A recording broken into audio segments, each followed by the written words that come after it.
Olá, bom dia a todos. Bom dia, Rio Grande do Sul, 11 horas e 36 minutos. Hoje é quinta-feira, dia 29 de outubro, agora 11h37. Veja comigo os destaques de hoje.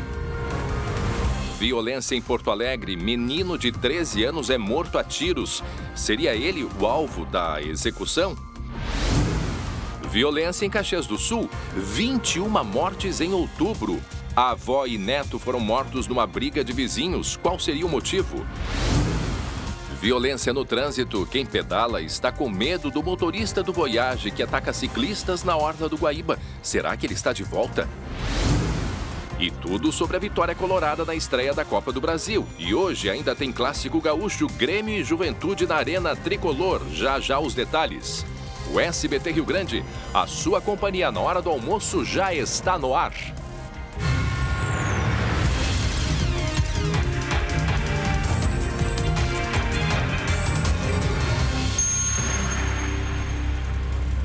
Olha só, daqui a pouco nós vamos contar essa história aqui, uma brincadeira que quase terminou num acidente fatal. Isto aconteceu em Itapuã, aqui no município de Viamão, na região metropolitana. Uma criança de 11 anos foi atingida com um tiro no pescoço. E sabe por quem? Pelo próprio irmão de 12 anos. Olha, felizmente, o menino está bem, não apresentou piora, ele está internado aqui no Hospital de Pronto-Socorro em Porto Alegre. E agora fica aquele questionamento, né? O que uma arma estava fazendo na mão de uma criança? Daqui a pouco a gente traz os detalhes e informações. Antes eu tenho um recado muito importante para todos vocês, porque o momento que vivemos reforça a necessidade de atenção a tudo o que envolve a saúde. Nós precisamos conhecer as propostas dos candidatos às prefeituras do Rio Grande do Sul. Por isso, o Simers está realizando uma série de painéis em diferentes pontos aqui do estado para tratar especificamente deste tema. Então, convidamos você a participar do painel Simers Saúde na eleição 2020, no dia 29 de outubro, ou seja, hoje, às 19 horas, com os candidatos à Prefeitura de Lajeado. A transmissão vai acontecer através do canal Simers do YouTube. A nossa participação ela é fundamental neste processo. Portanto, acompanhe esta importante iniciativa do Sindicato Médico do Rio Grande do Sul. Defender os médicos é defender a saúde. Muito bem, atenção, informações de um adolescente de 13 anos que foi morto a tiros na Vila Farrapos, zona norte aqui de Porto Alegre. Quem traz as informações é ele, o colega Lucas Abate. Oi, Lucas, bom dia, o que houve?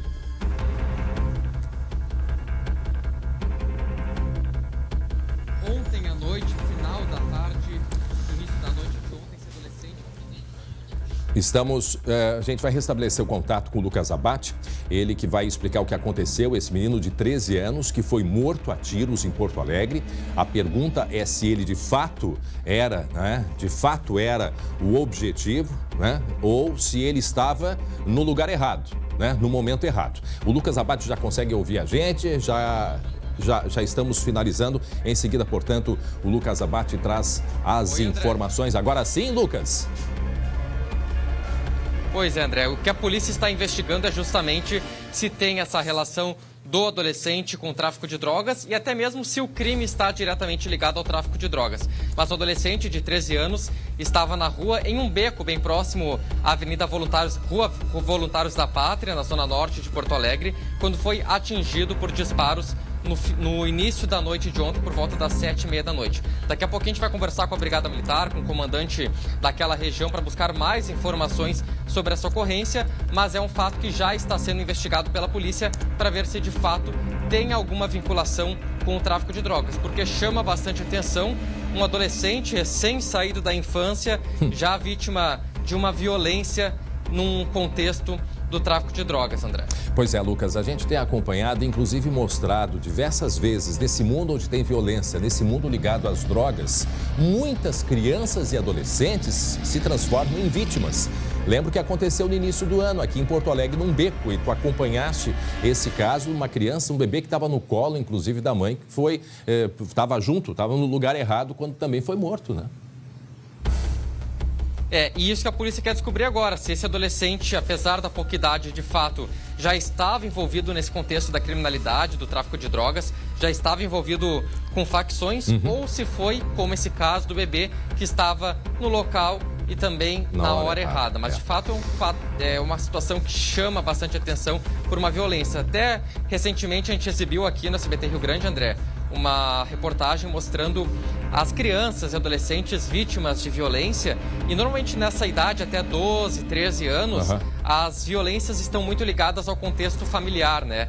Muitas vezes uma briga familiar, uma disputa, e esses casos de tráfico de drogas, de bala perdida, acabam sendo exceção.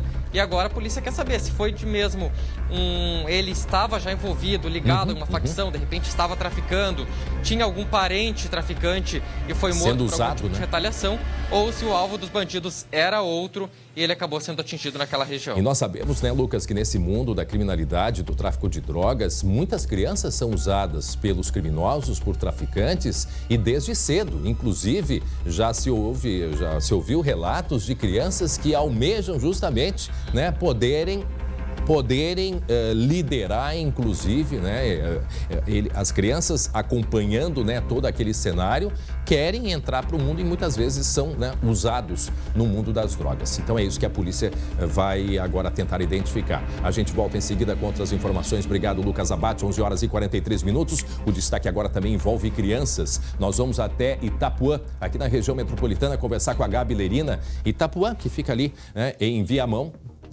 para conversar com a Gabi Lerina, que tem informações do que aconteceu ontem com 2 irmãos aqui pertinho na região metropolitana. Gabi Lerina, bom dia. Oi, André, bom dia para você, a todos que estão nos acompanhando. Nós estamos, na verdade, em frente à delegacia de polícia, no bairro Monte Alegre, aqui em Viamão, para trazer esse caso que ocorreu lá em Itapuã mesmo, que fica nessa região metropolitana aqui de Porto Alegre, e que envolve, olha só, a situação de 2 meninos. Um deles, de 11 anos, foi ferido na altura do pescoço com um tiro de espingarda.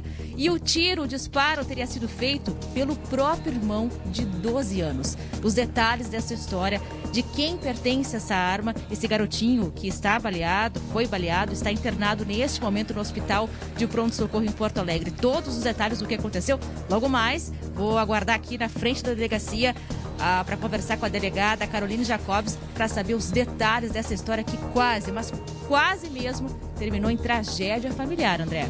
Pois é, a pergunta que se faz, né? O que estava fazendo em casa uma arma, o que uma criança de 12 anos fazia com uma arma, brincando com uma arma, né? E em seguida a gente vai ter outras informações, inclusive com a delegada que está investigando o caso. Em seguida a Gabi volta trazendo detalhes deste caso. Ainda bem que a criança está bem, está internada no hospital de pronto-socorro aqui em Porto Alegre.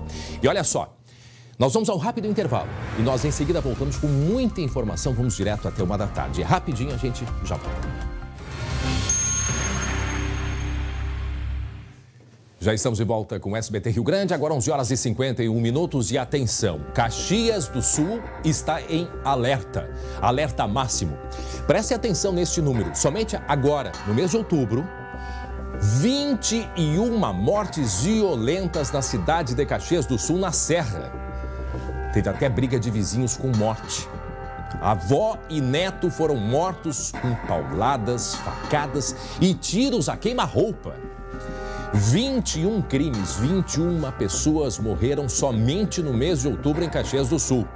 Daqui a pouco a gente vai trazer informações.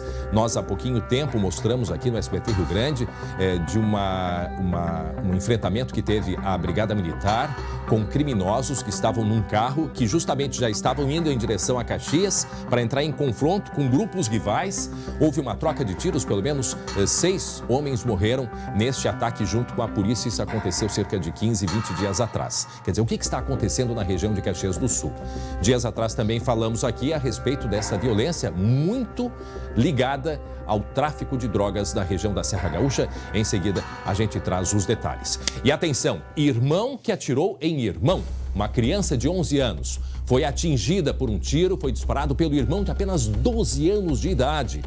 Isso aconteceu na manhã de ontem, aqui em Itapuã, no município de Viamão, aqui na região metropolitana. A pergunta que se faz, o que estava esta criança de 12 anos fazendo com uma arma? Como que ela teve acesso a esta arma? Por isso vamos conversar ao vivo com a colega Gabi Lerina, que está lá em Viamão, né, Gabi?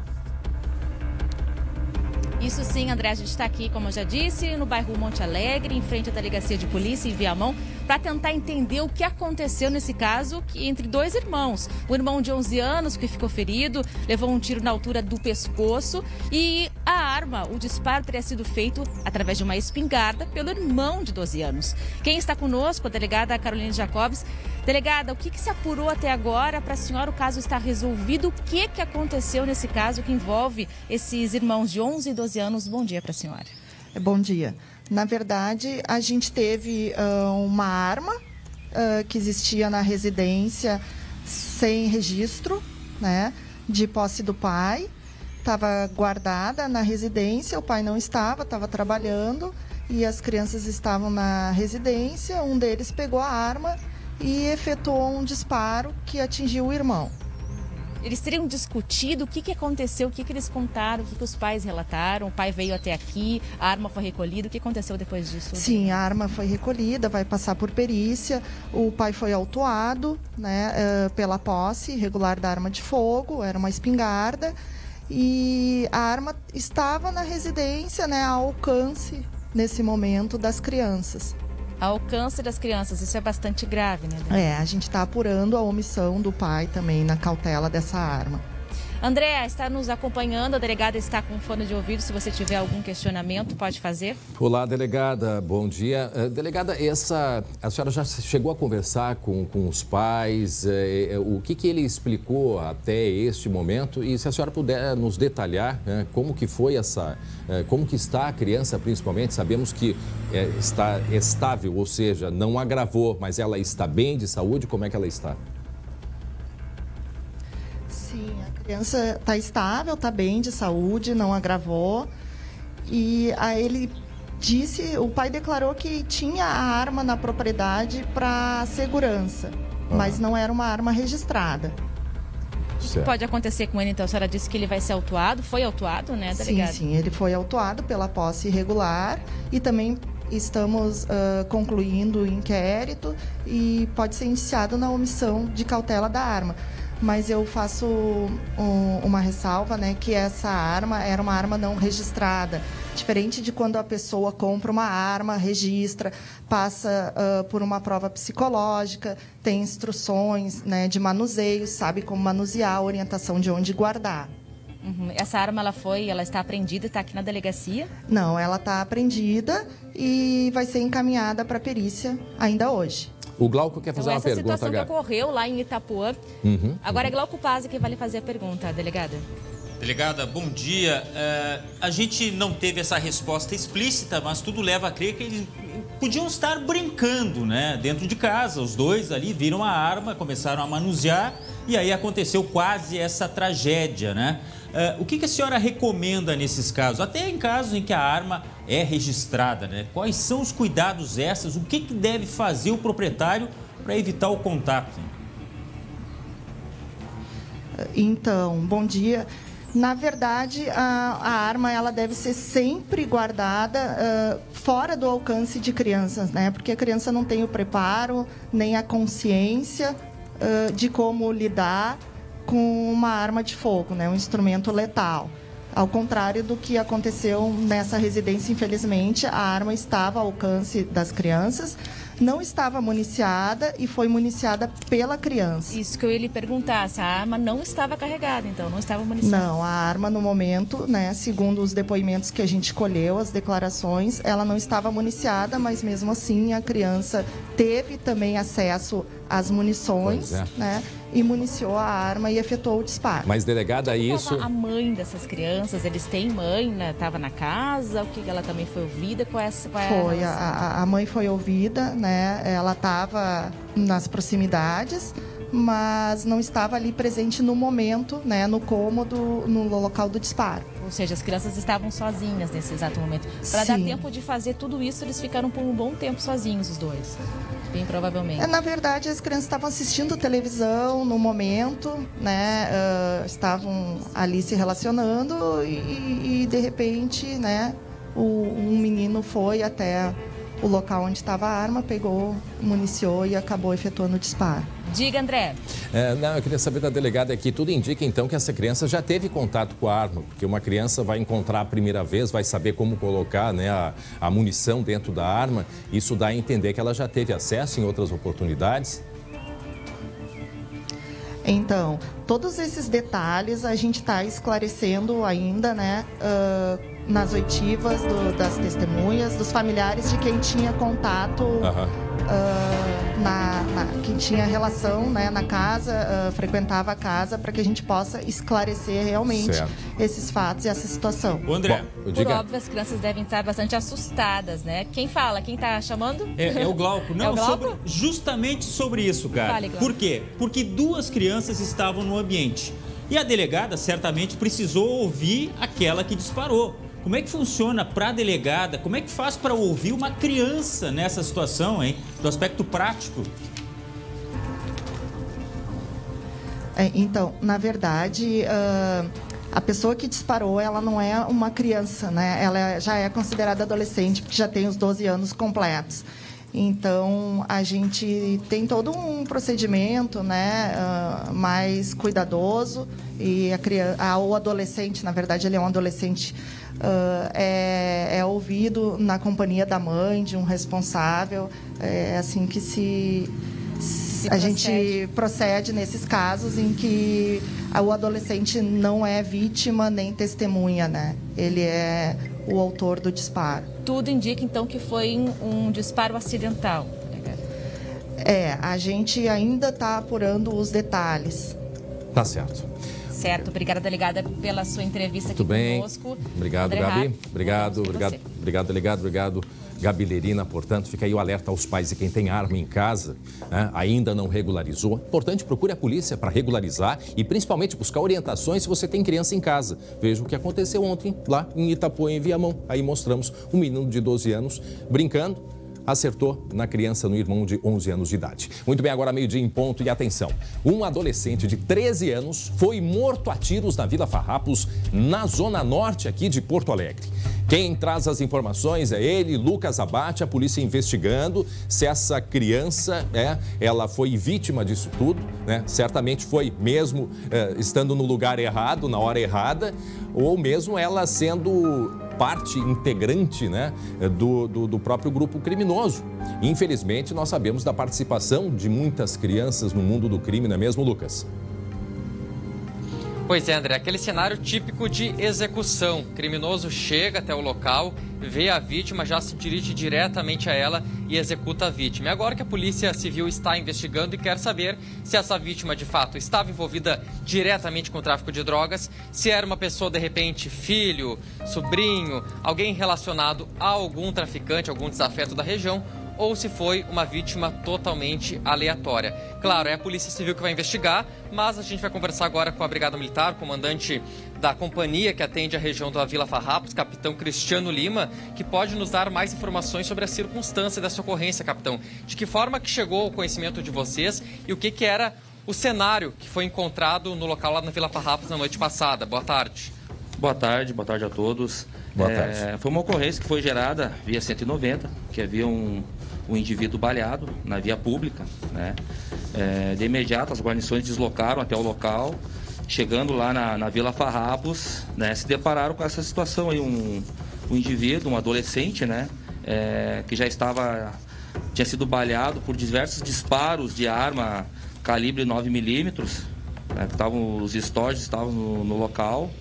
De imediato ali a guarnição isolou o local e chamou a Polícia Civil ali e passou a ocorrência para a Civil, né? Pelo que se vê do local, ele era o alvo dos atiradores.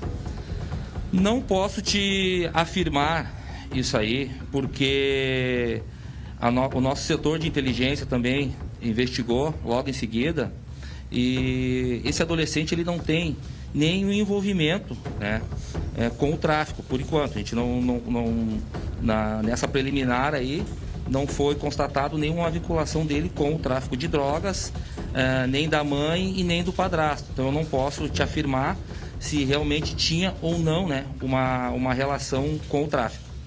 Olha, André, essa tá uma informação importante que agora o capitão nos repassa, de que não tem nenhum familiar próximo uma vinculação com o tráfico de drogas. Capitão Lima também está te ouvindo o Glauco também, se quiser fazer algum questionamento diretamente a ele, André. Pois é, capitão, eu estava mesmo olhando aqui, eu falei uma criança com 13 anos, de acordo com o código, né? Já a partir dos 12 anos é um adolescente, mas para quem é pai sabe que 13 anos é praticamente uma criança, né? Ainda descobrindo a vida, iniciando a adolescência. E a gente tem um mundo do crime que muitas pessoas desconhecem, mas o envolvimento, né? O envolvimento de crianças e adolescentes no mundo da criminalidade. Inclusive, a gente tem muita gente chegando agora com a gente, meio-dia em 3 minutos, muitas pessoas ligando, nos acompanhando. Nós estamos conversando com o capitão Lima a respeito da morte de um menino de 13 anos, um adolescente, com diversos tiros, né, que aconteceu aqui na Vila Farrapos, na zona norte de Porto Alegre, e nos preocupa muito, né? De qualquer maneira, ele fazendo parte ou não de algum grupo, direto ou indiretamente, é uma morte de um adolescente, ou seja, expõe a criminalidade na capital. Sim, com certeza, né? Nós, por parte da Brigada Militar, também lamentamos muito, né, a morte deste adolescente, né? Nós ali, através da 2ª Companhia do 11 BPM, a gente vem desempenhando várias ações aí de policiamento ordinário. Muitas vezes solicitamos também apoio da nossa Força Tática, da Companhia Especial do Batalhão, da Companhia Especial do 11 BPM, através da Força Tática, das ROCANs do Batalhão, né, para tentar, né, coibir que esse tipo, né, de crime não aconteça. Mas, infelizmente, né, o tráfico de drogas na região ele é intenso. E, por muitas vezes, esses crimes têm relação com o tráfico. Ô André, diga. Só queria saber, essa região especificamente, ela está sob controle de uma facção? Queria perguntar isso ao nosso entrevistado, ao nosso capitão. Ou se tem já essa briga pela disputa ali naquele local e isso poderia ter ocasionado esse crime? Não, nós não temos nenhuma informação que está tendo briga de facções no local, muito pelo contrário, tá?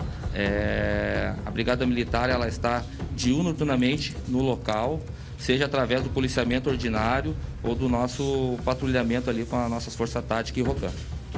Agora, capitão, capitão, chama atenção esse caso. Pode seguir daí, André. Não, tranquilo. Não, o senhor tem já identificado da onde partiu esse tiro, em que circunstância que isso aconteceu, em que pé está a investigação? Desculpa, eu não entendi o começo da tua pergunta. Pode repetir? Não, eu gostaria de saber em que pé está a investigação. Vocês já têm alguns suspeitos? A condição em que isso aconteceu? Onde é que estava esse menino no momento dos tiros? Vocês já têm alguns detalhes? Já se tem um suspeito que disparou esses tiros aí? A informação que nós temos que chegou alguns indivíduos num Fiesta Prata, tá? Que o adolescente ele estava ajudando ali na manutenção ou na construção de um galpão ali, juntamente com o seu padrasto, tá? Chegaram esses indivíduos, já foram em direção ao adolescente e efetuaram os disparos. O padrasto dele conseguiu fugir, se esconder e observar a ação, tanto que no momento, lá no local, ele informou aos policiais militares que ele tinha condições de reconhecer um dos indivíduos que efetuou os disparos. Olha, isso é importante, hein, André? Uma informação importante que nos traz o capitão Lima. Lucas, pode seguir daí. Perguntar de uma maneira geral, capitão. A gente fala um adolescente de 13 anos morto num contexto da criminalidade, né? E de uma maneira geral, pela experiência do senhor já de alguns anos de atuação da Brigada Militar, a partir de que momento, a partir de que idade esses adolescentes, crianças começam a se envolver com o tráfico de drogas e podem vir a ser vítimas desse tipo de violência? Isso eu não saberia te precisar assim a idade, né? Mas a gente sabe pela experiência que muitos adolescentes eles são atraídos pelos traficantes para se envolverem no mundo do tráfico de drogas. Mas eu não saberia te precisar assim que idade, entendeu? Mas isso aí é uma realidade, né? Que nós vivenciamos dia a dia, crianças e adolescentes sendo envolvidos no mundo do tráfico de drogas. Lucas, 12:07 agora. Para quem 12:07, para quem está acompanhando com a gente, nós estamos conversando com o Capitão Lima a respeito de um crime que aconteceu, um menino de 13 anos que foi morto a tiros em Porto Alegre. E a polícia, portanto, investigando se este adolescente ele era alvo, né, do crime ou se ele estava no lugar errado, né? Então, nós estamos conversando com o Capitão Lima, que acompanhou, e a gente tem visto também, Capitão, que a própria Brigada Militar tem feito um trabalho que não é de hoje, dentro da sala de aula, ainda na época que a gente podia, né, que as crianças estavam em sala de aula, vivemos esse momento de pandemia, o que dificulta um pouco, mas a própria Brigada Militar tem uma preocupação muito grande com essas crianças e adolescentes que vivem em área de risco, não é verdade? Sim, com certeza. E semana passada nós fizemos ali um evento com as crianças dessa região aí, juntamente aí com o nosso efetivo que está mais ligado ao nosso PROERD, né? Foi feito um evento com essas crianças aí, foi no dia das crianças. Fizemos um evento ali próximo a esse local.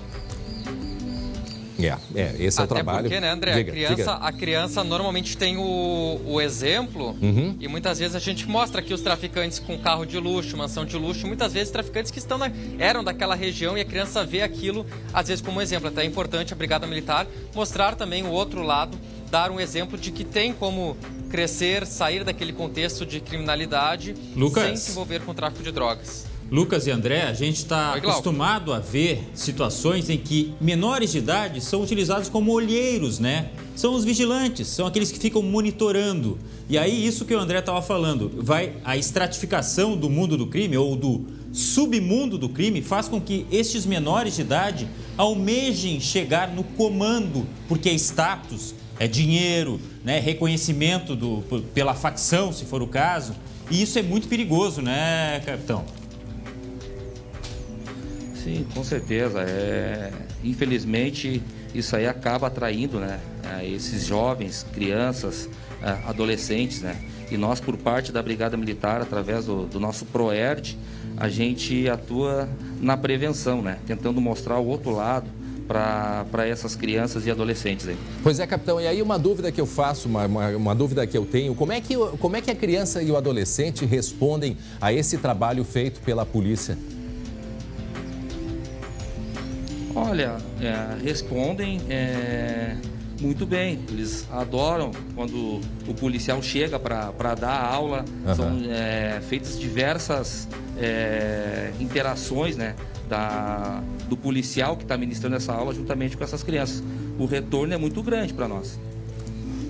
Que bom, André. Porque as crianças, elas se miram em exemplos, né?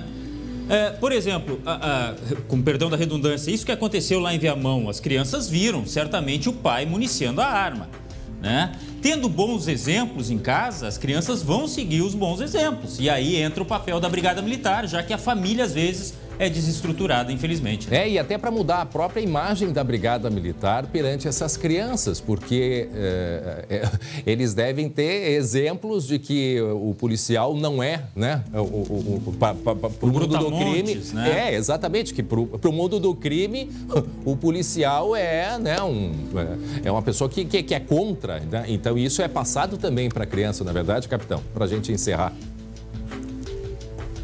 Sim, com certeza. É repassado essa imagem positiva do policial. O policial está ali, o policial ele está junto, ele faz parte da comunidade, entendeu? Ele é um cidadão também da comunidade. E essa interação aí com as crianças e com os adolescentes, ela é muito bom e gratificante para nós. Muito bem, tá certo. Obrigado, capitão Lima. Obrigado, Lucas Abate. Mais alguma colocação daí antes da gente ir até Caxias do Sul para continuar falando sobre criminalidade, hein, Lucas? Pode seguir direto para Caxias do Sul, André, que eu sei que o assunto lá também é muito importante. É verdade. Obrigado mais uma vez, capitão Lima, aí pela entrevista. E atenção, olha só, mais uma noite violenta em Caxias do Sul, na Serra. Em poucas horas, foram 3 assassinatos, tá? 3.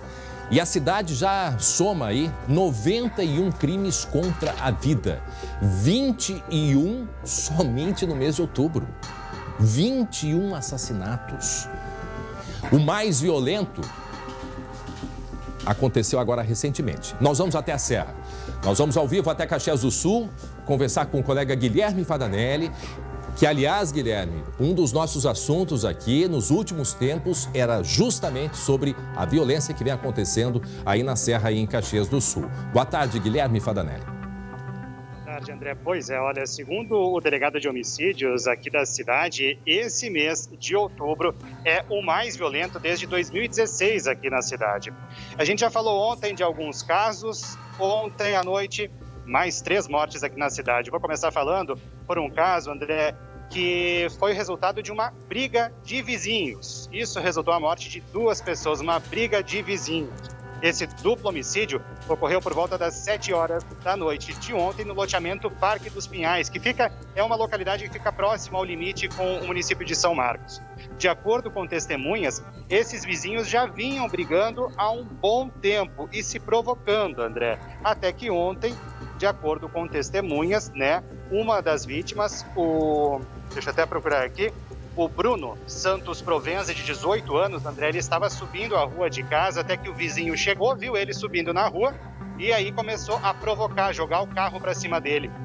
O Bruno foi cobrar, né, satisfações e aí começou a briga generalizada que resultou também na morte da avó do Bruno, a Argentília Lourdes. Nessa briga toda generalizada, obviamente, né, essas 2 pessoas morreram, assustou todos os vizinhos ali. A gente tem imagens ainda de sangue nas paredes, né? Foi um crime muito brutal. E o delegado de homicídios aqui de Caxias nos explica agora, André, como foi o ataque desses criminosos ao Bruno e também à avó dele. Vamos ouvir. Esse autor se armou de um revólver, o filho dele se armou de uma faca e a esposa se armou de um bastão de madeira. Iniciaram-se as agressões físicas ali, que resultou então na morte do rapaz, que foi atingido com um disparo de arma de fogo nas costas, uma facada nas costas também e uma facada no abdômen. Já a senhora, a idosa de 73 anos, foi atingida com 2 disparos de arma de fogo a queima-roupa na região do rosto. Pois é, André, olha, segundo a polícia, o casal e o filho, então, teriam sido, né, os autores desse crime. Pai e filho fugiram no matagal que fica atrás da casa. Já a mãe, presa em flagrante no local, autuada em flagrante por homicídio doloso. De acordo com a polícia, o crime, então, foi cometido mesmo por motivo banal, uma briga, uma besteira, né, André? Neste caso, Guilherme, neste caso, nenhum envolvimento com tráfico, porque a gente sempre fala também e mostra que pelo menos 70%, né, dos crimes tem alguma relação com o tráfico de drogas. E nós sabemos que a Serra vive um momento bastante delicado.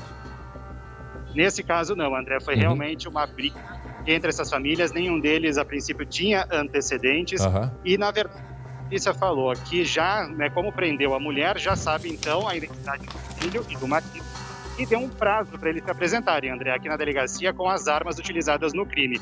Caso eles não se apresentem nos próximos dias, aí sim a polícia fará o pedido de prisão preventiva. Bom, mas os números já mostram, né, Guilherme? Para quem está chegando agora, 12h 16 minutos, estamos falando da violência que vem tomando a região de Caxias do Sul, na Serra. Muitas destas violências ligadas ao tráfico de drogas e outras não. Até depois eu quero conversar com o colega Glauco Paz a respeito disso, do momento me parece, de intolerância que vivem as pessoas, se tem a ver ou não com a pandemia, bom, aí é outra história, mas depois a gente fala sobre isso. Nós estamos falando de pelo menos 21 mortes violentas em Caxias do Sul, somente no mês de outubro. Se a gente vai somar o que aconteceu já, né, toda essa violência, comparar com o mesmo período do ano passado, o número de crimes já é maior. Quer dizer, é uma violência que ela é constante. Inclusive, tu tens a informação de um outro crime que aconteceu aí na Serra, né, Guilherme? Exatamente, André. E aí, nesse caso, tem sim relação com o tráfico de drogas. Foi um motorista de Uber que foi assassinado no finzinho da noite de ontem, no bairro Arcobaleno, que fica na zona sul aqui de Caxias do Sul. De acordo com a Brigada Militar, Jonathan da Silva Ramos, de 26 anos, foi morto com pelo menos 12 tiros, André. Foi mais uma execução aqui em Caxias. Testemunhas afirmam que o veículo dele foi perseguido por um outro carro e também por uma moto. E aí essa execução aconteceu nesse ponto, onde nós estamos mostrando aí nas imagens. O Jonathan tinha antecedentes por porte ilegal de arma. E o veículo que ele usava para fazer esse serviço com transporte de aplicativo, foi encontrado uma grande variedade de drogas, André, com maconha, cocaína, selos de LSD e também comprimidos de êxtase, além de dinheiro, e também uma máquina de cartão. A polícia, então, está associando esse crime a essa disputa pelo tráfico aqui em Caxias. E é claro, imagina, né, André, 12 tiros num bairro tranquilo, calmo, assustou muitos moradores. E hoje de manhã eu conversei com uma moradora que tem a casa exatamente na frente de onde houve a troca de tiros. Vamos ouvir o que ela nos conta. Eu estava sentada aqui assistindo TV, de repente eu vi um pá, pá, pá, pá, pá, ininterrupto, né? Foi um susto muito grande. Aí eu chamei meu pai e disse, pai, vai ver o que é. Eu abria já a persiana, já dava para ver a luz do carro, só a luz do carro apontando para dentro da nossa casa, né? Muito medo. Muito. A gente só escuta na TV, não é acostumada. É a primeira vez que acontece isso aqui, né? A sensação que dá, Guilherme Fadanelli e o Glauco Paza, a sensação que dá é que a gente vive, pelo menos lá na Serra, vem vivendo um clima de guerra, né? Uma guerra civil, por parte tem a ver com o tráfico de drogas, por outro lado, com uma certa intolerância. Sobre, Guilherme, sobre aquele caso que nós mostramos há pouco, da avó e o neto que morreram. Dos vizinhos. Dos vizinhos. Uma informação que nos chega, eu não sei se tu pode confirmar, é de que esse foi o motorista de aplicativo que morreu. A gente vai mostrar a imagem da briga de vizinhos que aconteceu. Isso foi ontem, por volta de 7 da noite. Tá aí as imagens. Isso teria começado por uma rixa, porque um teria jogado o carro para cima do outro. Isto começou, né, motivou toda essa tragédia aí. É verdade isso, hein, Guilherme? André, isso é o autor do crime ter jogado o carro para cima do Bruno foi o estopim para a briga generalizada de ontem, que acabou nessa morte. Mas a gente tem informação, André, de que essa briga já ocorria há anos entre esses vizinhos que moram em casas, uma ao lado da outra. É uma coisa que os vizinhos já conhecem essa briga, essa rixa de muito tempo, e que ontem acabou culminando com essa provocação, acabou, né, com a morte dessas duas pessoas. Os vizinhos lá, André, hoje de manhã, eu fui até lá, bastante assustados e bastante perplexos com o que aconteceu, porque nunca imaginaram que essa briga poderia acabar nessa tragédia. André. A coisa começa assim, começa com nada, começa com uma disputa, com uma palavra maldita, né? Uma palavra mal falada, um olhar mal dado, aí depois é um carro que vai para cima e o resultado a gente vê nessas mortes todas aí nessa briga em Caxias, Glauco. Olha o que eu vi domingo passado agora aqui em Porto Alegre. Jogo Internacional e Flamengo. Um vizinho gritando com o outro. Um a favor do Internacional, o outro provavelmente gremista. Daqui a pouco, os xingamentos evoluíram para a parte política. Um de esquerda, o outro de direita. É claro que cada caso é um caso, mas eu estou dizendo aqui o seguinte, ó, muito cuidado também. O pessoal parece que está saindo um pouco do eixo, né, nesse período de pandemia. Porque é no trânsito, briga de vizinho. Na loja de conveniência, Pois eu fiquei sabendo também de casos que acontecem assim, no atendimento ao público, que deveria ser uma coisa, né, totalmente cordial, né, André? O pessoal está perdendo a noção. Será que é a pandemia, hein? Pois é, pode ser que tenha a ver, pode ser, acho que é importante a gente ficar atento. Todos estamos sofrendo, né, nesse momento de pandemia, de uma falta de uma solução, da vacina que não chega. Agora a gente precisa colocar os pés no chão, né? A gente precisa colocar os pés no chão para as coisas não acabarem como tem terminado. Aí a gente ouviu aí o colega Guilherme Fadanelli, obrigado Guilherme Fadanelli, direto de Caxias do Sul, contando essa história dessa briga entre vizinhos e o final da história, essa tragédia da morte de uma avó e também o neto dela, uma senhora e o neto. Isto, portanto, aconteceu em Caxias do Sul, na Serra. Por falar em intolerância, gente, eu quero a atenção de todos. Olha só o que vem acontecendo aqui em Porto Alegre, um mistério. Inclusive, quem gosta de pedalar, de andar de bicicleta, os ciclistas estão organizando um protesto para sábado aqui em Porto Alegre. Eles querem ocupar a Avenida Beira-Rio e sabe por quê? Porque ao que tudo indica, A perseguição aos ciclistas continua aqui na capital gaúcha. Mesmo com a identificação daquele motorista que perseguia quem pedalava, o medo ele continua e piorou com mais um atropelamento agora no final de semana. Dessa vez na Avenida Beira-Rio. Afinal, quem estava dirigindo este carro? No leito do hospital, o fisioterapeuta Matheus, de 37 anos, relembra o atropelamento. Ele estava de bicicleta quando foi surpreendido por um carro no último domingo. Pegou na minha lateral da bicicleta e acabou me jogando no chão e eu fraturei o meu húmero em 3 partes. Matheus fraturou o ombro em 3 lugares e precisou passar por cirurgia. As lesões só não foram maiores por causa do capacete. Devo ficar parado por volta de uns 40 dias sem poder trabalhar em decorrência dessa fratura. Isso vai acabar prejudicando bastante na minha profissão. O fisioterapeuta estava neste trecho da Avenida Beira-Rio quando foi atingido pelo Fox vermelho. Segundo testemunhas, o atropelamento foi proposital. As circunstâncias do acidente fizeram com que os ciclistas voltassem a temer o motorista do Voyage branco, que perseguiu pelo menos 11 vítimas neste ano. Neste primeiro momento, nós não temos nenhum indicativo que diga que o motorista que causou esse acidente seja o mesmo daquele outro fato envolvendo o Voyage branco. Isso tudo vai ser apurado no decorrer do procedimento policial já instaurado. Apesar das investigações, o motorista do Voyage branco segue em liberdade. Na época, a Justiça só autorizou a apreensão do veículo e a suspensão da Carteira Nacional de Habilitação. Bom, Lucas e Glauco, a primeira pergunta que a gente faz, com tantas câmeras de segurança, o que já se deu para identificar deste atropelamento que aconteceu, o crime, enfim, o que se sabe, essa pessoa foi identificada, não era um Voyage, né? Lembrando, o Voyage era aquele outro caso, pelo menos de 12 a 15 pessoas já tinham denunciado que teriam sido ameaçadas pelo motorista daquele Voyage branco. Neste caso do final de semana, era um outro veículo. Se tem a identificação já do motorista e do carro, Lucas?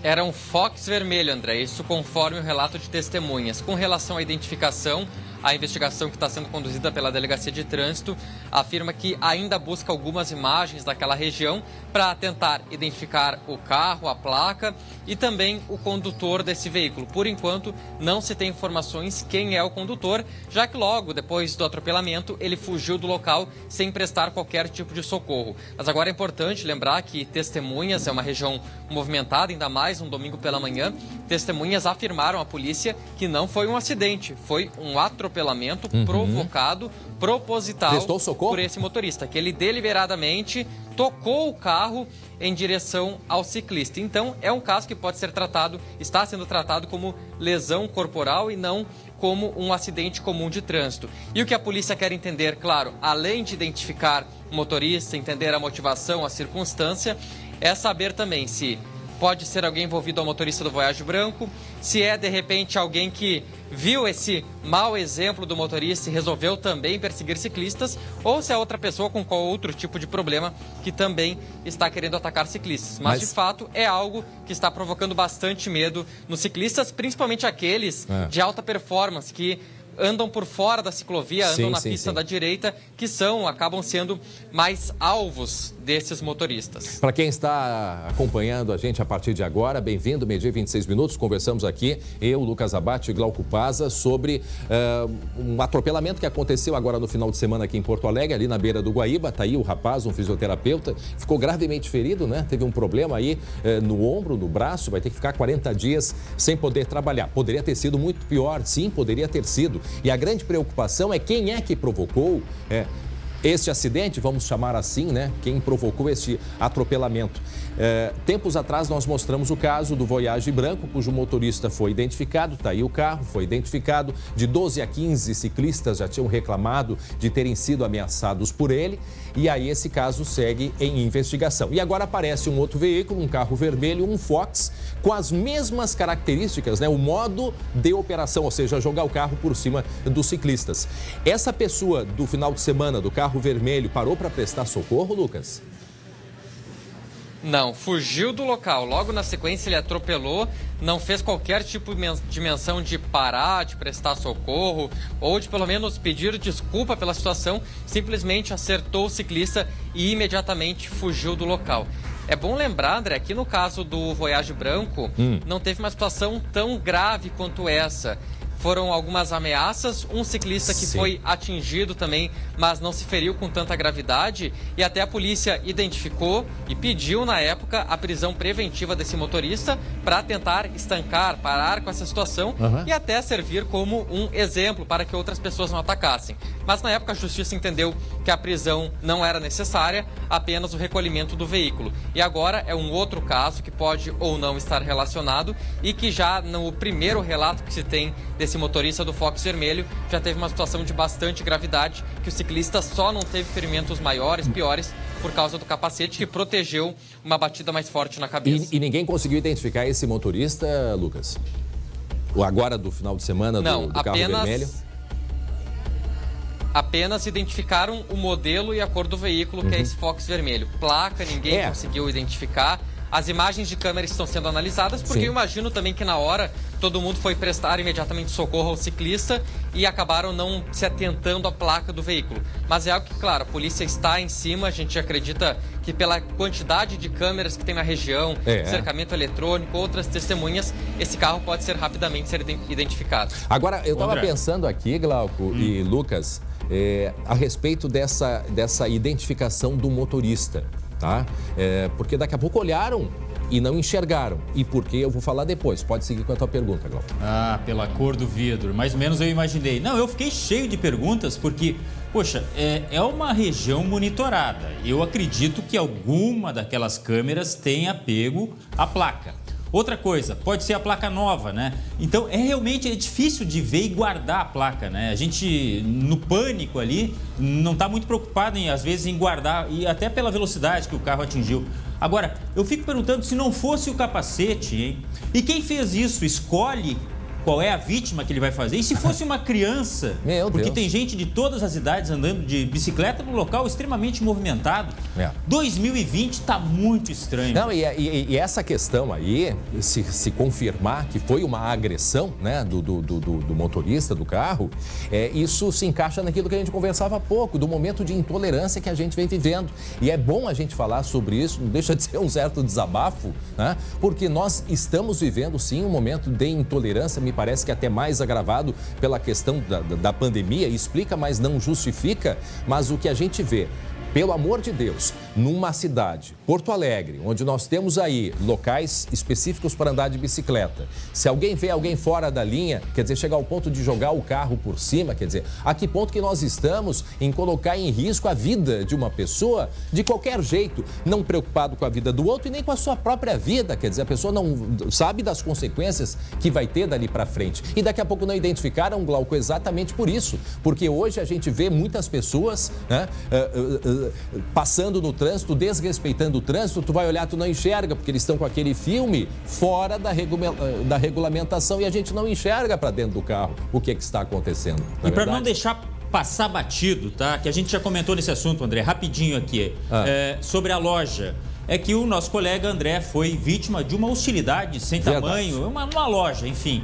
O que não justifica, o pessoal está intolerante. Aliás, eu fiz de fato uma reclamação, porque estava fazendo o fechamento do caixa e não me avisaram. E aí eu disse, não, vocês teriam que ter me avisado, neste tom que eu estou falando com vocês. Vocês poderiam ter me avisado, que aí eu ia fazer a opção de fazer a compra ou não.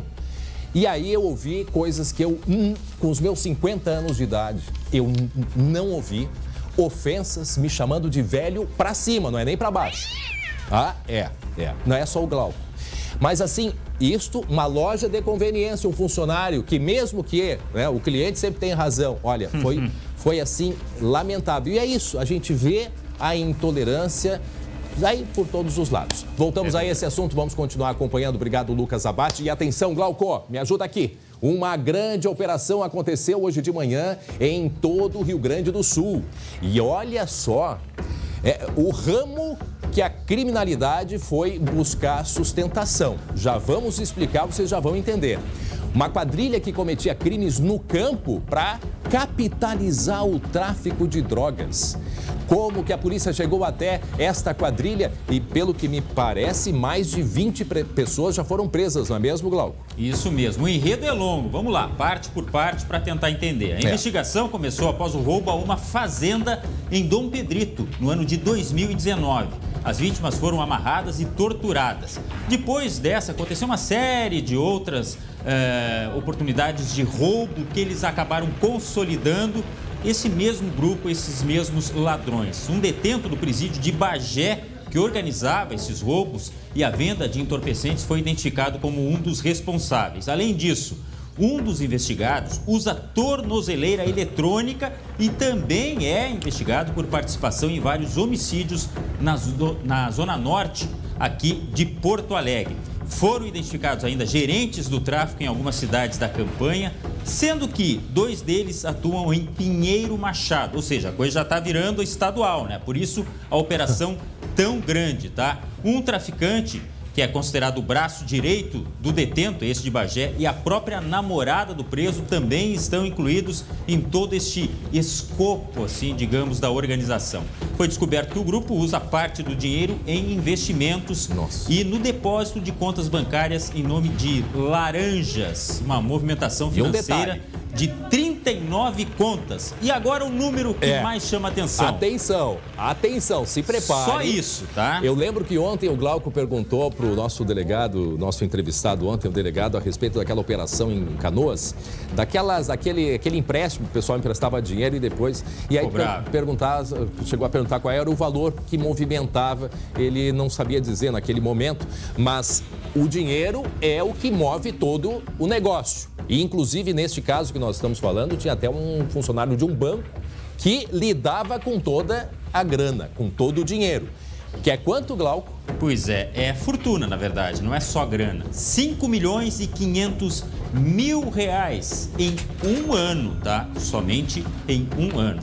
A gente pode ouvir aí a palavra do delegado responsável por esse caso aí. Nós tivemos hoje apreendidos casas de luxo em Porto Alegre, casas de alto padrão, né, que a gente verifica das lideranças do tráfico de drogas, veículos, então, drogas, armas e tudo num contexto bem nítido, né, de associação criminosa e tráfico de drogas. E aí tem o que a gente percebe, né, Glauco? Isso acontecia lá na fronteira do estado, né? Ali, região de Bagé, Pinheiro Machado, tá? E aí a ligação, né, como a gente sempre diz, os tentáculos, quer dizer, o grupo criminoso, ele tem diversas áreas de atuação, não é verdade? E esse aí que trabalhava lá na fronteira, eles tinham ligações, inclusive, com presos. Pessoas que estavam presas e o grande escritório que comandava a criminalidade, né? Então, veja que eram estruturados. A pergunta que eu me fiz hoje de manhã, Glauco, é quem é que pensa, quem é a pessoa que pensa dentro ali do grupo criminoso, as áreas que vão atuar? Os caras roubavam fazendas, eram violentos, amarravam as pessoas dentro de casa, né, dentro das sedes das fazendas do interior para roubar o gado. E isso se transformava em dinheiro para alimentar o crime. Vejam só a estrutura disso tudo. Seguimos acompanhando e trazemos ao longo, né, da programação as informações e atualizações sobre isso. Muito bem. Agora nós vamos... Daqui a pouco a gente vai mostrar... Não era lá da fronteira não? Vamos de INSS, isso? Tá, vamos de INSS agora, porque teve uma confusão aqui no serviço público. Envolvendo o INSS de novo, né? O INSS organizou um feriadão. Aliás, ontem foi o dia do servidor público, a nossa homenagem a todos os servidores aí, né, do nosso Brasil. E aí, o que aconteceu? Ia ter um feriadão, porque foi transferido para sexta-feira esse feriado pelo Dia do Funcionário Público. Já na segunda-feira é feriado de finados, então ia se ter um feriadão. Mas eles voltaram atrás. E quem vai nos explicar todos os detalhes? Ela, Gabi Lerina. Pois é, André, estou novamente aqui, estou passeando por Viamão hoje, né? Agora a gente saiu do bairro Monte Alegre, estamos no centro de Viamão. Olha que atrás de mim a agência do INSS aqui, da cidade de Viamão, que está com as portas fechadas, porque qual é a orientação? Aqueles beneficiários que vivem aqui, moradores de Viamão, Alvorada devem procurar a agência, que se chama de agência central, né? Que fica na Avenida Bento Gonçalves, ali em Porto Alegre. É lá que esses beneficiários estão sendo atendidos. Vamos ver esse feriadão aí que durou muito pouco, né, André? Seguinte, terça-feira à noite, governo federal, em edição extra, já que o INSS é ligado ao Ministério da Economia, publica uma informação de que aquele dia do servidor... Bom, Gabi, nós estamos com um problema na transmissão. A gente vai restabelecer o contato com a Gabi. Então, a Gabi está falando para a gente sobre exatamente isso. O INSS que, olha, o INSS está devendo e muito para o cidadão, né? Já todo período de pandemia, problema para fazer as tais... como é que se diz? Os médicos peritos, né? Para fazer as perícias, já um problema sério. Problema que nós mostramos aqui da dona Odete, que precisava comprovar que tinha trabalhado na área rural para poder se apresentar, né? Se aposentar. E precisava se apresentar com testemunhas. Trouxe gente do norte do estado que viajaram 500 quilômetros. Chegaram lá no INSS, cara na porta, não tinha ninguém para atender. E agora, esta confusão, e a Gabi Lerina vai explicar de novo para a gente. Gabi, acho que agora a gente consegue te ouvir melhor, Gabi. Isso. Voltei. Foi só para fazer um mistério, tá, André? Estávamos curiosos aqui. Vamos voltar a contar. Tá, vamos voltar para contar um pouco dessa novela. Então, na terça-feira, teve uma publicação no Diário Oficial, uma publicação extra, mostrando que esse ponto facultativo, em alusão ao Dia do Servidor, no dia 28, seria repassado para sexta-feira, para que os servidores do INSS tivessem esse feriadão de 4 dias, porque sábado e domingo não abrem as agências, então seria sexta, sábado, domingo e na segunda, sim, o feriado de finados. Mas deu uma grande repercussão, André. E aí ontem à noite, mais uma publicação extra do Diário Oficial, voltando atrás, dizendo que não, então que esse dia de ponto facultativo foi jogado lá para o dia 23 de novembro e que, portanto, então, sexta-feira, amanhã, as agências do INSS vão estar abertas, funcionando normalmente. E aí, realmente, criou uma grande confusão, porque muitos beneficiários acabaram recebendo a informação de que não teriam mais as suas perícias, né? Que teriam que remarcar. As suas perícias que estavam marcadas, vão ter que ser remarcadas. Informação que traz a produção, Paula Estivalé conversou com o pessoal do INSS e nos traz a informação de que as pessoas estão sendo avisadas pelo portal Meu INSS, através do aplicativo, ou então através de telefone. Então, se você, beneficiário, que tinha alguma perícia marcada para amanhã, pode entrar em contato, mas aguarde essa ligação que o pessoal do INSS, lá os servidores, vão ligar para poder trazer essas informações. No Rio Grande do Sul, agora são 37 agências que estão aptas a atenderem de forma presencial aqui no estado. Mas lembrando que em alguns casos, por exemplo, há casos de médicos peritos que estão afastados por questão de saúde. Há outros casos, por exemplo, em Osório tem uma agência que não está funcionando a perícia porque a única médica perita está afastada por questão de saúde. Então tem casos pontuais. 37 agências que estariam abertas, mas tem casos pontuais e é melhor verificar. Deixa eu aproveitar a informação aqui desse momento do INSS para trazer um factual que a gente chama, que é o seguinte. O INSS está informando, André, que está fazendo a reanálise de 1,7, quase 2 milhões de segurados do INSS. O que isso significa? Que se você aí de casa recebeu uma carta do INSS para atualizar o cadastro, isso não é fake news, isso é verdade. E assim que o beneficiário receber essa carta em casa, tem até 60 dias para mostrar a documentação que é exigida para reavaliar, fazer um pente fino no INSS. Então tem que ficar ligado, essas cartas começaram a ser distribuídas no mês de setembro e continuam sendo distribuídas a todos os beneficiários, a quase 2 milhões. Isso é importante porque nesse momento de fake news, quem recebe uma carta do INSS para recadastrar, para mostrar novamente documentos como CPF, enfim, como título de eleitor, enfim, né? Então fica esse alerta para que as pessoas, que isso não é fake news, isso é real e que se receber essa carta tem até 2 meses, então, para fazer essa atualização. André. É importante. E a gente vai atualizar também a respeito dos outros, né, os outros órgãos públicos que devem estar fechados. Pelo que eu entendi, apenas o INSS vai permanecer aberto amanhã, sexta-feira, né? Porque o feriado do Dia do Servidor, que foi ontem, foi transferido para sexta-feira para que se tivesse um feriadão, já que dia 2 também é feriado. Então, pelo que eu entendi, apenas o INSS vai se manter aberto e os demais órgãos públicos devem permanecer fechados, mas a gente certamente vai atualizar aqui assim que possível para os nossos telespectadores. E atenção aqui, me ajuda com essa, Glauco. Mau exemplo que vem da região noroeste do estado. Eu quero ressaltar que esta imagem ela foi enviada, né, por um prefeito lá da região. Mas não foi só o prefeito que mandou, inclusive a Brigada Militar lá recebeu diversas denúncias. O que se acontece muito nos locais onde não tem mar, ou não tem praia? O pessoal vai para a beira do rio para festear, né? Só que o que acontece e o que chama a atenção, não preciso nem ficar dando muitas explicações. Nós estamos num momento de pandemia, né? Olha o que aconteceu pela imagem que enviou aí o prefeito da cidade argentina de El Soberbio, diz que, olha, a luta para frear o contágio de coronavírus é muito grande, principalmente aqui no Uruguai. Agora, ele reclama que os vizinhos deles, né, nós brasileiros, não estamos colaborando. E, de fato, né, a gente vê pela imagem que tem aglomeração, tem pessoas aí muito próximas, tem outras imagens até, inclusive, pessoal pulando, fazendo festa junto. Olha, eu fico preocupado, Glauco, pelo seguinte: a Argentina está com problemas sérios, o próprio Uruguai, a Argentina também, mais uma vez, com lockdown em diversas regiões, o Uruguai já proibiu, por exemplo, quem vai no verão ali para a famosa praia de Punta del Este, está proibido, não vai ter turismo no Uruguai neste verão.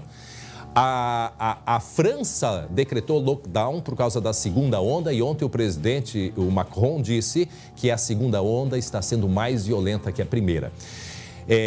Essa imagem é aquelas imagens que eu falei, as outras dessa aglomeração visível do lado brasileiro, lá na região noroeste. Eu acho que é carnaval que chegou lá, André. É verdade. Olha ali, ó. Ali diz ali, ó, o Roque Sobotzinski, intendente de El Soberbio. O intendente seria o prefeito da cidade de El Soberbio, que fica ali na fronteira com a cidade, Tiradentes do Sul. Exatamente, Glauco.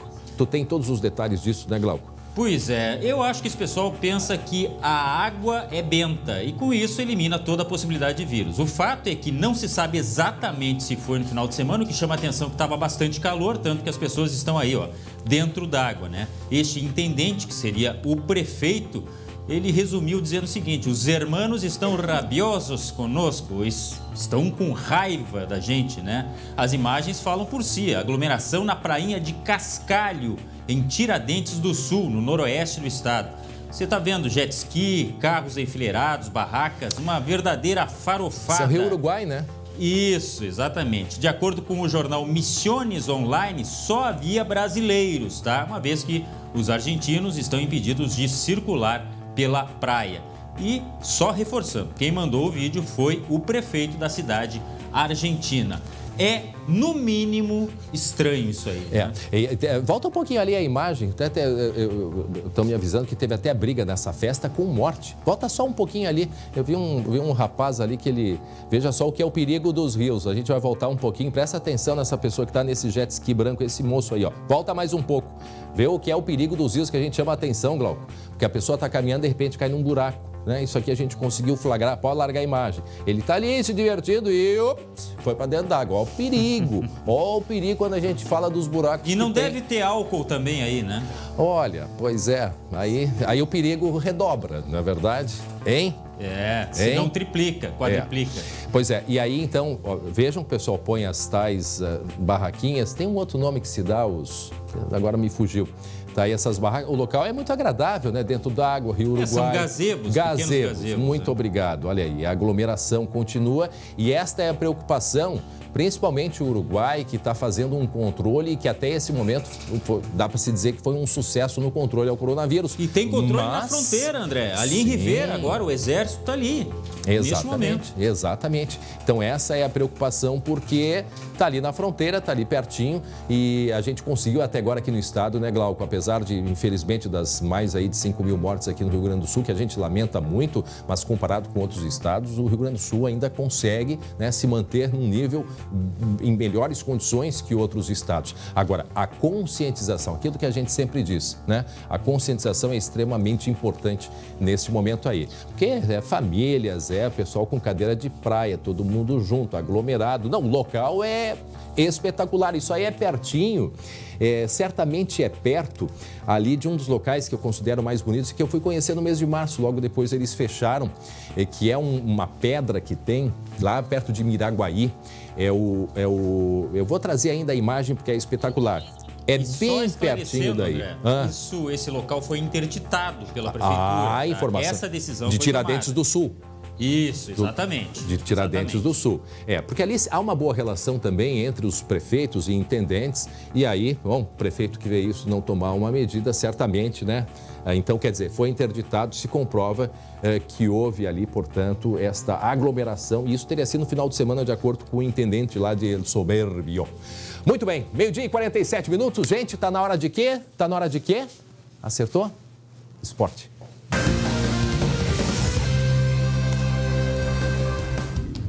Para Biscoito Zezé, carinho que vem de família, meus irmãos Glauco Paz e Jeremias Werneck, que está em casa, em home office, em teletrabalho, fazendo um almocinho esperto em casa, não é mesmo, Jeremias? Tentando. Olha só, o Jeremias tá diferente, né? Tá. Eu olhei, eu esperava um Jeremias e veio outro. O que é? É a barba. É o banho. Quinta-feira é dia de banho. Muito bem, parabéns. Quinta-feira, Jeremias, é dia de falar também de surpresa. Ou vai dizer que não chegou a te surpreender uma vitória do time reserva do Internacional? Olha, quase todo reserva, olha aí. Contra o Atlético Goianiense, fora de casa, cruzamento que não foi um cruzamento, foi uma bola na cabeça do Leandro Fernandes. O Marcos Guilherme fez essa baita jogada do cruzamento aí pro Leandro Fernandes fazer o primeiro gol dele com a camisa colorada. E depois o Inter ainda fez o segundo com o Moisés. Você não tá ouvindo mal, não. Moisés, sabe aquele que vocês da imprensa criticam tanto? Pois é, o Moisés fez o primeiro gol também com a camisa colorada. E o Inter acabou... Vocês. Ele não tá vendo, mas a gente tá apontando para ti, tá, Jeremias? Exatamente, tá? Depois o Jean, goleiro do Atlético Goianiense, bateu o pênalti, deu uma de atacante, de Rogério Ceni lá, e descontou. O Inter venceu por 2-1. Te surpreendeu, Jeremias? Me surpreendeu tanto que eu me arrumei, rapaz. Eu fui na barbearia aqui na Navalha, na Vasco, 735. Aliás, daqui a pouco, procura no Instagram aí, marca. Daqui a pouco a gente se encontra lá e aí eu vou falar com vocês como eu falo com o Glauco, tá? Mas maravilha. Eu fui ali na Navalha. Me surpreendeu, eu fiz essa barba, porque me surpreendeu o Galhardo fora, me surpreendeu. E me surpreendeu que o Abel Hernandes fizesse aquele pênalti no final, né? O 2-0 seria um resultado assim, ó, pra vir pra Porto Alegre e jogar com o regulamento debaixo do braço, né, Glauco? Aí o Abel fez aquele pênalti, não precisava daquele pênalti, né? Não precisava. É verdade. Ali já estava terminando o jogo, não tinha lá tanto, né? Tanta necessidade do Abel estar lá jogando como zagueiro. Mas aconteceu a vitória, que é o mais importante neste momento, né? O Inter agora volta as atenções para o brasileiro, que final de semana tem Corinthians. Corinthians que tá mal também, meu amigo. Mas vamos lá, quem quer ser líder, quem quer ser campeão, tem que encarar tudo. Agora, hoje tem Grêmio em campo, né? O Grêmio estreia na Copa do Brasil e tem um jogo à la Gauchão, porque o Grêmio enfrenta o Juventude, jogo na Arena aqui em Porto Alegre. O Jean-Pierre, dizem as más línguas ou as boas línguas, está à disposição. O Jean-Pierre que tem certa dificuldade para estar à disposição do Renato. Aliás, não é só ele. Camisa 10 tem sido um problema. Confere. Cuidado, seu Zagallo, o garoto do parque está muito nervoso. E esse meio campo fica... Um jogador que virou música. Que é mais que uma pessoa, é uma ideia. No futebol, o camisa 10 geralmente é o craque.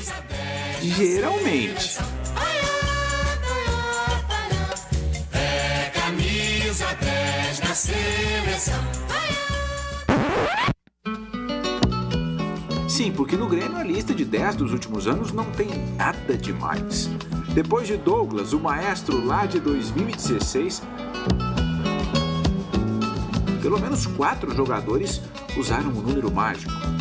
Você lembra de todos eles? Olha a lista aí.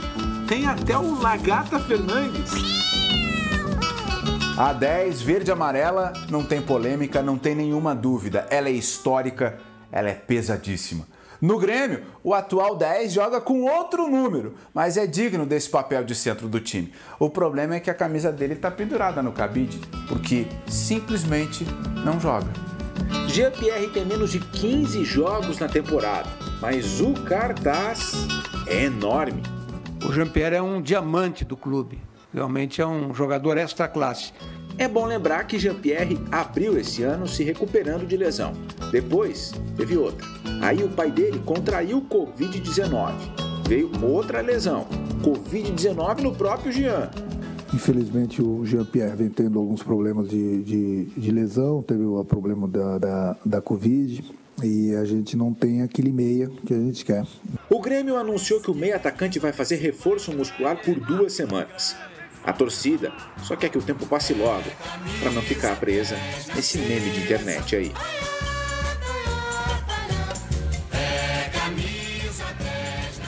E a reportagem, que nota? 10. E aí, Jeremias? Jean-Pierre, hein? Não, eu trouxe informação ontem aqui, né, de que ele vai ficar no banco. Já está repercutindo, outros colegas estão noticiando, ele está relacionado para o jogo de hoje, tá, Glauco e André? Agora sim, tem que ver se o Renato vai usar ele, tá? Porque não é só problema muscular, ele também tem, assim, o comportamento dele. Ele não faz festa, tá, Glauco? Mas ele tem atitude, entendeu? Sim, eu entendo. Vamos ver o que acontece aí com o futuro do Jean-Pierre. É um baita jogador, mas realmente não está tendo sequência. Ô, Jeremias, muito obrigado. Vai lá, pode continuar fazendo o almoço lá, tomou banho já, né? Tô sentindo o cheiro do talco. Qual é o cardápio hoje, hein, Jeremias? O cardápio hoje é frango assado. Ah, tá. Aí é fácil. Pensar. Aí é fácil. Ele pega no vizinho, ele pega na mercearia. Aí eu também faço. Um abraço, Jeremias Werneck. Um abraço. Até já, Glauco. Muito bem, olha só, eu quero que você fique agora com um recado da Solução Financeira, meus amigos da Solução Financeira. Olá, boa tarde. Vamos agora para o recadinho da Solução Financeira. Presta atenção quem está pagando financiamento de veículo, de carro, moto ou caminhão. Você pode economizar dinheiro e a Solução Financeira que pode te ajudar. Já são milhares de casos resolvidos e teve gente que já economizou até 70%. Já pensou, pessoal? Você que está sofrendo ameaças de perder o veículo, ficar com o carro na garagem e ainda economizar tudo isso? A Solução Financeira vai fazer uma análise totalmente de graça. O número é o 51 98324 5480. Sabe aquela parcela que você não tem o dinheiro? Aquela parcela que já está em atraso? Manda a foto dessa parcela que o especialista vai fazer uma análise totalmente de graça. Na hora você vai saber o tanto que pode economizar. Como eu disse, já são milhares de casos resolvidos e você também pode ser um desses. Só precisamos fazer essa análise, tá, pessoal? Então entre em contato agora mesmo. 51 98324 5480. Somos a maior e melhor assessoria bancária do Brasil.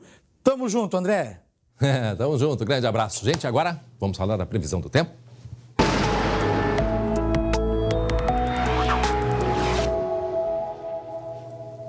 Grande Estael Cias, bem-vinda. Fazia tempo que a gente não se via. Estael, hoje quinta-feira, hora da gente projetar sexta-feira, final de semana, tem feriado aí. Pois é. Temperatura de 19 graus, mas que tá friozinho? Fez frio de manhã, Estael? É verdade, nós temos aí uma frente fria atuando no estado. Mostrando a imagem de satélite, o que está acontecendo agora. Nós temos uma frente fria trazendo nuvens, até choveu hoje cedo em algumas áreas da serra, aqui também do norte do Rio Grande do Sul. Essa frente fria, o que é? É o ar polar, o ar gelado, empurrando as nuvens e a instabilidade. Então, onde a gente vê esse tempo um pouco mais aberto, já temos uma massa de ar polar se encaminhando para o Rio Grande do Sul, ainda não chegou e já está frio. E aí nós temos, então, diante disso, a perspectiva de queda na temperatura. Tá, então esse vento... Maior ainda do que agora. Esse vento que a gente tem é consequência do ciclone que está em alto mar, na altura do Rio Grande do Sul. Mas não tem nada a ver com aquele vento tradicional de finados, né, Estael? Mas ele vem nos próximos dias. Ah, vem? Bom, vamos no mapa da previsão para hoje à tarde. Vamos ver como é que fica o tempo com essa frente fria. Nós temos aí pouca elevação térmica. Vejam, permanece nesses 19 graus aqui na Grande Porto Alegre. Caxias do Sul também com 19, porque o ar polar ainda não chegou tão forte por lá. A temperatura em Caxias do Sul vai cair mais à noite.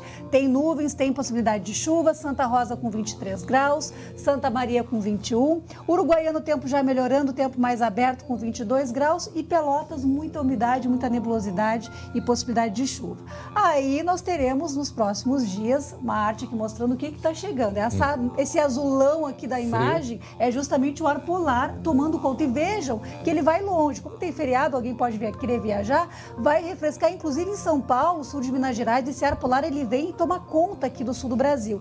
Não surpreende fazer frio nesta época do ano. O que vai surpreender é o período extenso, longo, em que nós teremos essa temperatura baixa. Hoje já tivemos marcas abaixo de 10 graus lá na fronteira oeste, no sul do estado. Chegou a fazer 5 graus lá em São José dos Ausentes. Certo. E esse frio se mantém. Então, vamos chamar aqui Porto Alegre para ver os próximos 4 dias, como é que fica a previsão. Hoje fica essa nebulosidade, 19 graus. Amanhã, previsão de 12 graus pela manhã, 20 graus à tarde. Sexta-feira com bastante sol. O tempo volta a ficar mais úmido com nuvens no sábado. Mínima de 12, máxima de 21. 10 graus, gente. Domingo 10 graus e 21. E olha, segunda-feira também, feriado em Porto Alegre com sol e nuvens e frio. Bom, Estael, a gente há pouquinho falou lá da cidade de Tiradentes do Sul, fica no noroeste, né? A gente mostrou o pessoal na beira da praia ali e eu comentei que ali perto, a gente sabe que a região noroeste vem enfrentando um calor muito intenso e eu falei de uma região que eu achei muito bonita, fica a 60 quilômetros de Tiradentes do Sul, que é o Salto do Iucumã. Vamos só mostrar rapidinho, só para não passar em branco, porque eu não lembrava do nome, que é uma cadeia de pedras de 2 quilômetros.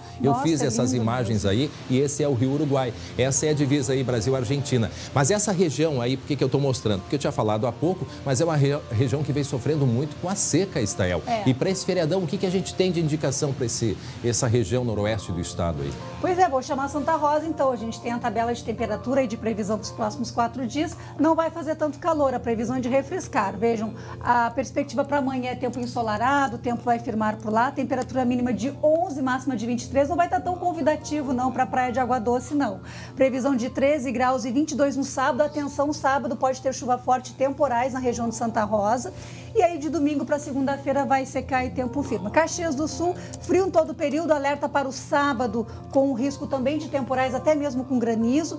Destaque, domingo e segunda-feira, mais frio, com temperatura de 7 graus na segunda-feira, com 21 graus à tarde. E o Alegrete, lá por fim, lá na fronteira oeste, também com tempo seco em boa parte do período. Mesmo sábado, a instabilidade fica mais no norte. E aí, esse período aqui, culminando na segunda-feira, com 9 graus pela manhã e 25 graus à tarde. Bastante vento em todo esse período aí de feriadão. Segunda-feira, tu voltas aqui? No feriado, estaremos juntos. Aí a gente vai atualizar tudo direitinho, voltas com frio. Com frio. Então, a gente vai te agradecendo, Estael Cias. Obrigado, muito obrigado, como sempre, a audiência espetacular de todos, né, as pessoas que nos acompanham. Glauco Paza, a gente se vê amanhã com frio, então, né? A gente vou trazer o Pala. 19h20, segunda edição, Marcelo Chemali. Voltamos amanhã, 11h40. Um abraço a todos. Tchau, Chemali. Tchau, Estael. Um beijo a todos.